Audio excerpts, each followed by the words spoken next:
OP Sharma की ओर से आप सभी को प्यार भरा नमस्कार। प्रिय छात्रों, आज की कक्षा में मैं पाठ नंबर 4 हास्य बाल कवि सम्मेलनम को लेकर प्रस्तुत हुआ हूं। आपने छवि के माध्यम से ही समझ गए होंगे कि आज का पाठ बड़े ही मज़ेदार होगा, बड़ा ही रोचक होगा। तो प्रिय छात्रों, पहले मैं इसका हिंदी रूपांतरण बताता हूं आपको कि इस पाठ में अनेक कवि आए हुए हैं। वह कवि अपनी अपनी वेशभूषाओं को धारण किए हुए हैं और मंच के नीचे अनेक श्रोतागण बैठे हुए हैं जो आपस में शोर कर रहे हैं। उनके शोर को सुनकर के मंच संचालक आता है, कहता है कि भाई आप शोर मत करिए। आज का विषय में ये जो कवि आए हुए हैं ये सभी अपनी अपनी अपनी कविताओं के माध्यम से आप सभी का मनोरंजन करेंगे, तो तालियां बजाकर इनका स्वागत करें। ऐसा फिर आगे कहता है, उसमें से एक वैदराज, एक गजाधर नाम का एक कवि आता है। वह कहता है, आप सभी को मेरा नमस्कार है। मैं आज के डॉक्टर्स, एक बात छात्रों ध्यान रखना, ये पाठ के माध्यम से मैं बता रहा हूँ कि आज के डॉक्टरों के विषय में बताया गया है। कहते हैं कि मैं आज आधुनिक युग का डॉक्टर हूँ और यमराज का सगा भाई हूँ। आप सभी को मेरा नमस्कार है। जो वैद्य हैं, जो यमराज हैं, वह तो सिर्फ प्राणों का हरण करता है, परंतु जो वैद्य हैं वह प्राण और धन दोनों का हरण करते हैं। ऐसा सुनकर के सभी जोर से हंसते हैं। फिर कालांतक नाम का एक कवि आता है। वह किसी जलती हुई चिता को देखकर कहता है कि न तो यहाँ पर मैं गया था और न ही मेरा बड़ा भाई गया है, तो यह किसके हाथ की सफाई है। ऐसा सुनकर के जो श्रोतागण है वह सभी जोर जोर से हंसने लगते हैं। अगले फिर वहाँ पर आता है तुंदिल नाम का एक कवि आता है। तुंदिल नाम का एक कवि आता है। वह कहता है कि वे आज के समय में पर अन्न, दूसरे के यहाँ भोजन बड़ी मुश्किल से मिलता है, कठिनाई से मिलता है, तो हमको कभी भी उस भोजन पर दया नहीं करनी चाहिए, दबा करके खाना चाहिए। फिर सब उसकी कविता को सुनकर के फिर सभी जोर से हंसते हैं। फिर चावर्क नाम का कवि अपनी कविता प्रस्तुत करता है। वह कहता है कि भाई आज के समय में कि भाई घी पीकर आप सभी को घी पीना चाहिए। अगर घी नहीं है तो जीवन में सुखी होना है, तो आप कर्जा लेकर भी घी पी सकते हैं। ऐसा सुन करके तो फिर नीचे से कोई श्रोतागण कहता है कि भाई घी तो पी लेंगे कर्जा लेकर, लेकिन उस कर्जा को उतारेंगे कैसे उसका वापस लौटाएंगे। तो वह कहता है कि भैया खूब घी पियो और अच्छे से रहो, खुश रहो, प्रसन्न रहिए, और परिश्रम से जो धन प्राप्त होता है उसके द्वारा उस कर्जे को आप पूरा कर दीजिए, उतार दीजिए। इन कविताओं को सुनकर के वहाँ पर एक बालक भी अपनी स्वयं कविता की रचना करता है। तो कहता है कि कविताओं को सुनकर के, उसकी कविता को सुनकर के सभी लोग जोर से हंसते हैं। इस प्रकार का इस पाठ में वर्णन है। तो हम अब पाठ का वाचन की ओर चलते हैं।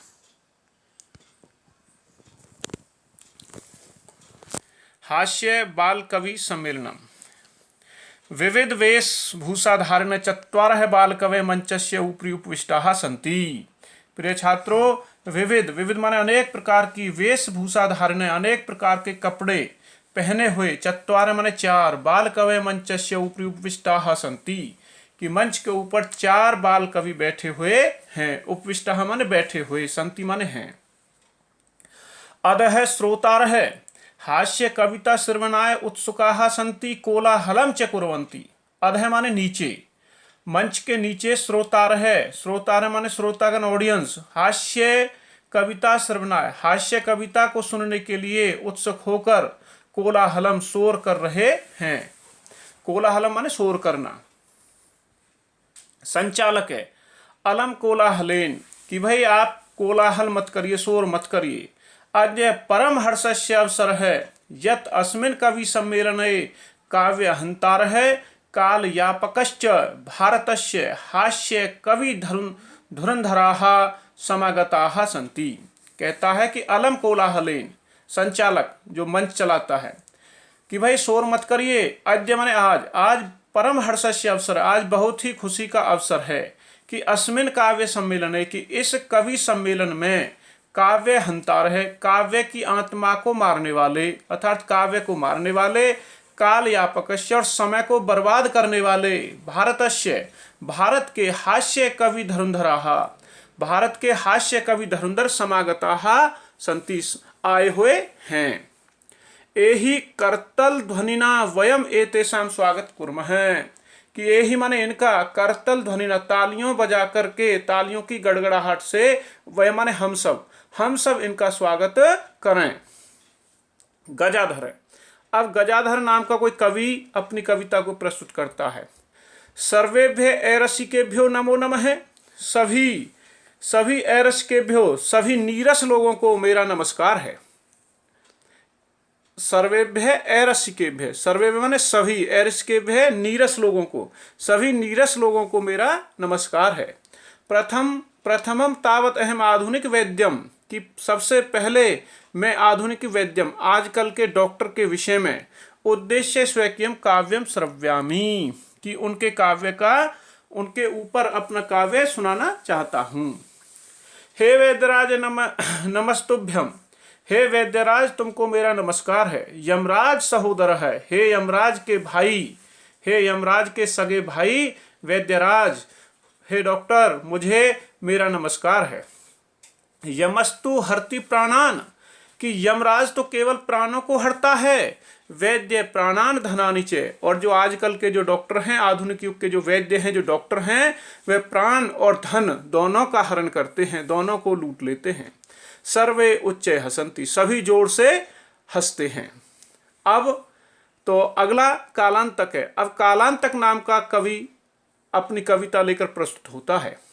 वो क्या कहता है कि अरे वैद्यस्तु तो सर्वत्र, अरे डॉक्टर तो सभी जगह हैं, परंतु न मेदृशाः कुशलाः जनसंख्या निवारणे, कि भाई लेकिन जनसंख्या निवारने में, जनसंख्या को खत्म करने में मेरे जैसा कोई कुशल दक्ष एक्सपर्ट नहीं है।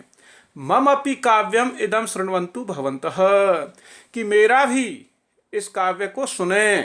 कि भाई क्या कह रहा है कि वैद्यस्तु तो सर्वत्र परंतु न ते मेदृशाः कुशला जनसंख्या निवारणे, कि डॉक्टर तो हर जगह पर हैं, परंतु मेरे जैसा कुशल दक्ष एक्सपर्ट जनसंख्या निवारने में कोई नहीं है। मम अपि काव्यम इदम शृण्वन्तु भवन्तः, आप सब मेरा काव्य भी सुने। प्रिय छात्रों, आज के समय में, आज कोरोना काल में जो हमारे डॉक्टर हैं वह एक भगवान के रूप में हैं। यह तो एक हास्य कविता के लिए कहा गया है, जो पाठ के माध्यम से, केवल हंसने के माध्यम से यह काव्य प्रस्तुत किया जा रहा है। लेकिन आज कोरोना काल में जो डॉक्टर हैं, जो वैद्य हैं, यही हम सब की रक्षा कर रहे हैं और यह भगवान के रूप में हम सब की सेवा में लगे हुए हैं। चितां प्रज्वलितां दृष्ट्वा वैद्यो विस्मागतः, चितां प्रज्वलितां, जलती हुई चिता को दृष्ट्वा माने देख करके, वैद्य विस्मागतः, कि जलती हुई चिता को देख करके वैद्य हैरान हो गया, परेशान हो गया। न अहम गतो, न तो मैं गया, न मैं भ्राता, और न मेरा भाई गया है। कस्य इदम हस्तलाघवम, तो फिर ये किसकी सफाई है। सर्वे पुनः हसंती, सर्वे सभी दर्शक फिर जोर से हंसते हैं। कि चितां प्रज्वलितां दृष्ट्वा, कि जलती हुई चिता को देख करके वैद्य डॉक्टर हैरान हो गया कि न अहम गतो, कि ना तो मैं गया, न मैं भ्राता, न मेरा भाई गया। कस्य इदम हस्तलाघवम, तो फिर ये किसके हाथ की सफाई है। काव्य सुनकर सभी जोर से हंसते हैं। तो प्रिय छात्रों, हमें सभी डॉक्टरों को, नर्सों का, सभी का सम्मान करना चाहिए। ये केवल हास्य कविता है, इस पर ध्यान नहीं दें। तुंदिल है। अब तुंदिल नाम का जो कवि है वह अपनी कविता प्रस्तुत करता है। तुंदस्य ऊपर हस्तम अवतारयन, कि पेट के ऊपर हाथ फेरते हुए, तुंदिलो अहम भो, कि हे दर्शकों मैं मोटा हूँ, मैं तुंदिल हूँ। तुंदिल माने मोटा आदमी। मम अपीदम काव्यम श्रुताम, मेरा भी यह काव्य सुनो, जीवने धार्यताम च, और जीवन में धारण करें। वो क्या कह रहा है अपनी कविता में कि पर अन्नम प्राप्य दुर्बुद्धे, कि बड़ी कठिनाई से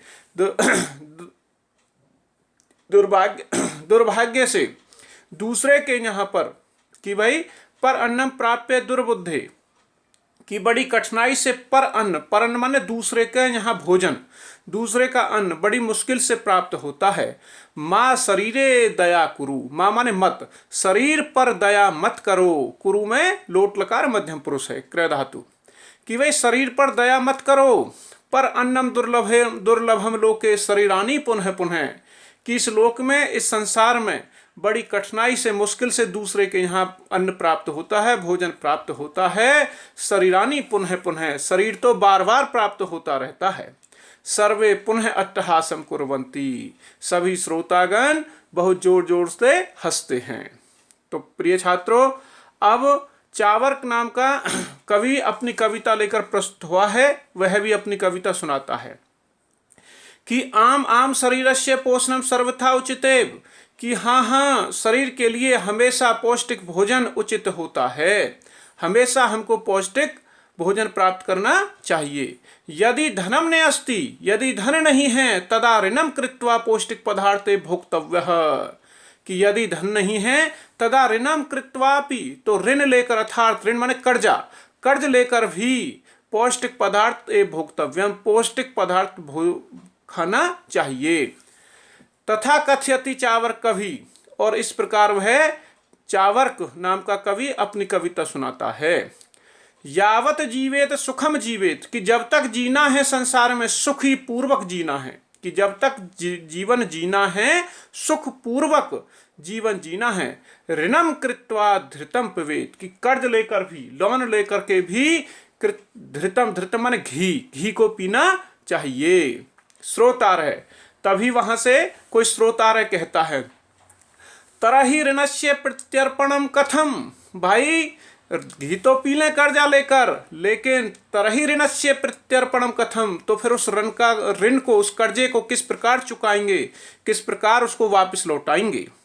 चावर्क कहता है, सुरताम मम अविष्टम काव्यम, कि मेरे इस काव्य को सुनिए, कि धृतम कृत्वा श्रमम कृत्वा, कि धृतम माने घी पी करके, श्रमम कृत्वा परिश्रम करके, ऋणम प्रत्ययित जन है, तो भाई घी पी करके परिश्रम करिए, और परिश्रम करने के बाद उस धन को वापस लौटा दीजिए।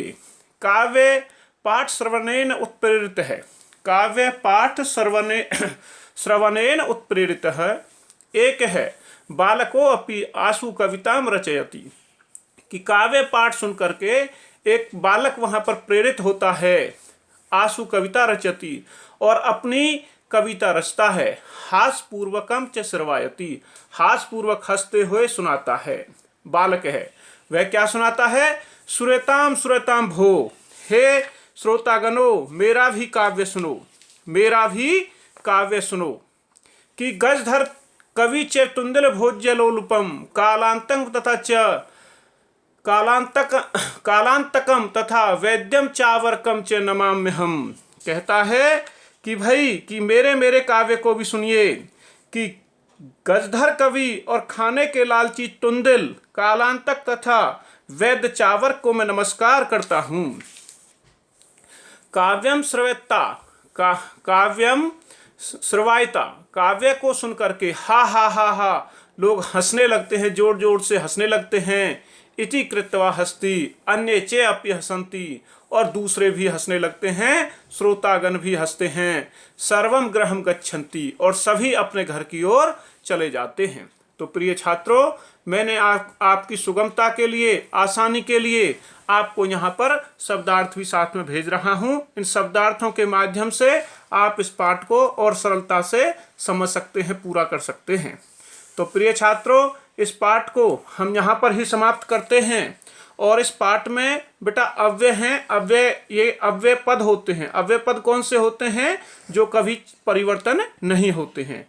तो जैसे ऊपरी ऊपर, अधः नीचे, उच्चे जोर से, नीचे नीचे, बही बाहर, अलम बस, कदापि कभी भी, अंतः अंदर, पुनः माने बार बार, कुत्र कहाँ, कदा कब, एकदा एक बार। तो प्रिय छात्रों, हम अपने पाठ को यहीं पर समाप्त करते हैं। आप सभी का बहुत बहुत धन्यवाद।